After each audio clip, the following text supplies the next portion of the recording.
Hello friends, welcome to Neha's mini world. तो आज हम बात करेंगे कि आप अपने बच्चों को प्री स्कूल के लिए कैसे प्रिपेयर करें।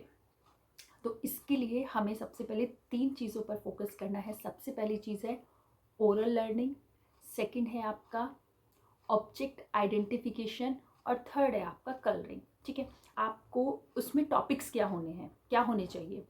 Rhymes, alphabets, colours names, countings, vegetables name, fruits name, shapes and आपका व्हीकल्स नेम और उसके अराउंड जो भी आपके घर पर जो भी आपके चारों तरफ जो भी ऑब्जेक्ट्स है उनका नॉलेज उसको होना चाहिए। मीन्स आइडेंटिफिकेशन होना चाहिए कि this is the bedsheet, this is the almirah, this is mango, this is car. तो इसको हमें कैसे सिखाना है? रियल लाइफ एक्सपीरियंस से ही आपका बेबी बहुत ही अच्छे से सीख जाएगा और बहुत जल्दी सीख जाएगा।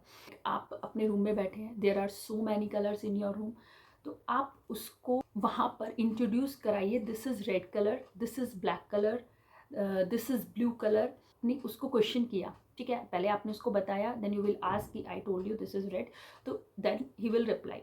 अपने बेबी को बोले कि अब वो आपसे क्वेश्चन पूछे कि ये कौन सा कलर है, ठीक है, देन यू रिप्लाई। उसको भी चांस दीजिए कि वो आपसे क्वेश्चन करे। लाइक आप बाहर जा रहे हैं कहीं पर, ठीक है, तो वहाँ पर आप व्हीकल से इंट्रोड्यूस करा सकते हैं उसको कि look this truck is going there, this is cycle, this is auto rickshaw. तो तब फिर आप अगेन उससे पूछिए कि अब ठीक है अब मैं बताती हूँ, यू आस्क मी। तो फिर आप कभी भी आपसे पूछेगा मम्मा अब आप बताओ ये क्या है, ठीक है, देन यू विल रिप्लाई। तो उससे क्या है कि उसको माइंड में रहेगा कि अच्छा मम्मा ने रॉन्ग बोला है करेक्ट बोला, तो उसको वो क्विक लर्न होगा, वो चीज़ आपको उस बेबी को जल्दी समझ आएगी रादर देन कि आप उससे क्वेश्चनिंग किए जा रहे हैं। ठीक है, तो उसको भी चांस दे। This is the best way to learn a kid. ये मतलब मैंने अपनी डॉटर को ऐसे ही सिखाया है कि मैं उसको ज़्यादा रिप्लाई करती थी, मैं उसको ज़्यादा चांस देती थी कि वो मुझसे क्वेश्चन करे, जिससे उसको एज अ टीचर आपको पता होता है ना कि हाँ इसका आंसर ये, तो वो भी टीचर बन जाएगी उस टाइम पर। ठीक है, आप उसको टीचर बनाइए, तब देखना कितनी जल्दी से आपका बेबी चीज़ें सीखता है। तो सेकेंड थिंग, पर्टिकुलर बुक्स आती हैं। एक मेरे पास बुक का सेट था, 12 बुक्स था उसमें। तो उसमें आपके alphabets, colouring, shapes, vegetables, fruits, flowers, vehicles सब कुछ कवर हो जाता है।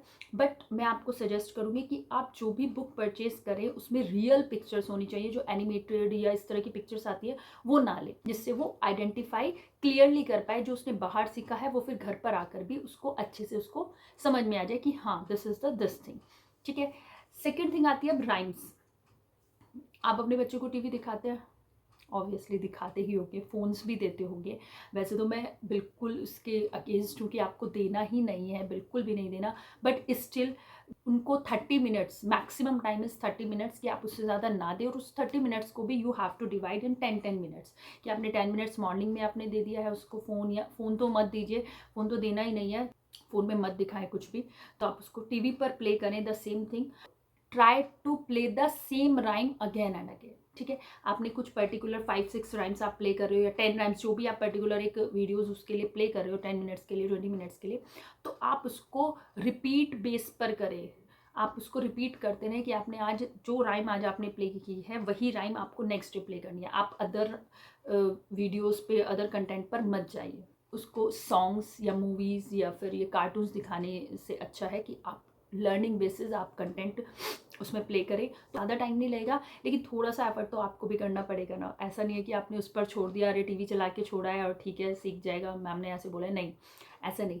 आपने क्या करना है, जब राइम्स कोई भी प्ले हो रही है, you enact the rhyme with him, उसके साथ थोड़ा डांस करिए, थोड़ा रिपीट करिए, उन वर्ड्स को रिपीट करना है उसके साथ। ठीक है, फिर जब आपका टीवी स्विच ऑफ हो गया है, उसके बाद दिन में भी आपको जब भी टाइम मिले उन राइम्स को उसके सामने रिपीट करिए। ठीक है, डांस करिए, इनैक्ट करिए। तो इस तरह से खेल खेल में हम इसको बोलेंगे कि वो सीख जाएगा। आपको बिठाकर प्रॉपर पेंसिल पेपर या उसको बिठाकर सिखाने की ज़रूरत पड़ेगी ही नहीं, और उसका इंटरेस्ट भी डेवलप होने लगेगा जब आप उसको मौका देंगे टीचर बनने का।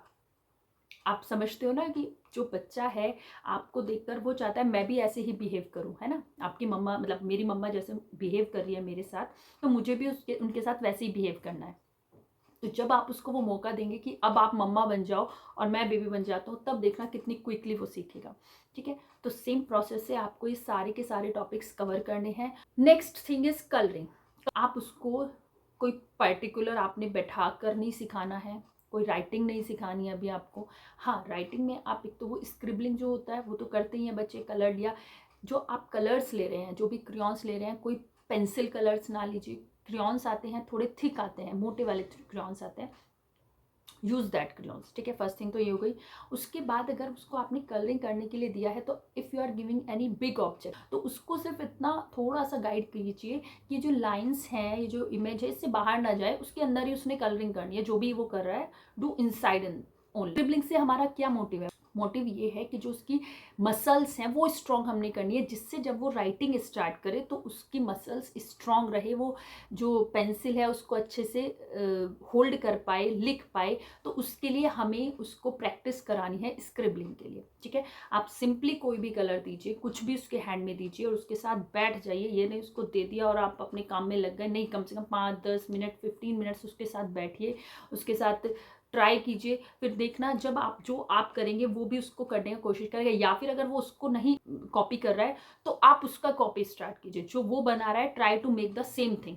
आप उसको कॉपी करेंगे तो next time he will copy you. ठीक है, तो इस तरह से आप उसको सिखा सकते हैं। ABCD ये सब सिखाना है। अभी हिंदी पर मत जाइए, हिंदी की राइटिंग पे कुछ भी नहीं करना है। सिंपली आप इंग्लिश के लेटर्स लीजिए, काउंटिंग्स ले सकते हैं, दैट्स इट, 1 to 10। वो भी 10 से ऊपर जाने की भी ज़रूरत नहीं है। उसमें भी आप उसको फ्री हैंड छोड़ दीजिए। आपको कोई उसको डॉट्स नहीं देना है, कि आपको लाइंस नहीं देनी है। जस्ट उसको फॉर्मेशन आना चाहिए कि इस तरह से जब बी हम बनाते हैं तो स्टैंडिंग लाइन आती है और 2 ऐसे सर्कल आते हैं। दैट्स, वो छोटे बन रहे हैं, बड़े बन रहे हैं, टेढ़े बन रहे हैं, कैसे भी बन रहे हैं, उससे हमें कोई प्रॉब्लम नहीं है। वो जो परफेक्ट है ना, वो प्री स्कूल में जब उसका एडमिशन हो जाएगा ना, स्कूल जाएगा तो वो सीख जाएगा, उसको क्लास में ही सिखाया जाएगा। ऐसा नहीं है कि आप नहीं उसको सब कुछ सिखाना है, स्कूल के ऊपर भी कुछ छोड़ देना है हमें, तो आप स्कूल के ऊपर छोड़ दीजिए परफेक्ट सिखाने के लिए। कोई उसको लाइनिंग वाली नोटबुक देने की ज़रूरत नहीं है, ब्लैंक पेपर, प्लेन पेपर दीजिए, उस पर वो जैसे बना रहा है बनाने दीजिए। और वही प्रोसेस आपने फॉलो सिर्फ यही करना है, जो भी आप उसको लर्न करा रहे हैं, कि आप उसको कॉपी करिए, आप उसको बोलिए कि you ask me question, I will follow you. तो तब देखना कितना आसान हो जाएगा सब कुछ। तो अगर आपको इसमें कोई भी क्वेरी है, कुछ आपको क्वेश्चन करना है, कहीं पर डाउट है, आप मुझे कमेंट में ज़रूर बताना। और अगर ये वीडियो अच्छी लगी है तो इसके लिए भी कमेंट ज़रूर करना। बाकी मैं नेक्स्ट वीडियो लेकर आऊँगी जल्दी ही। Thank you.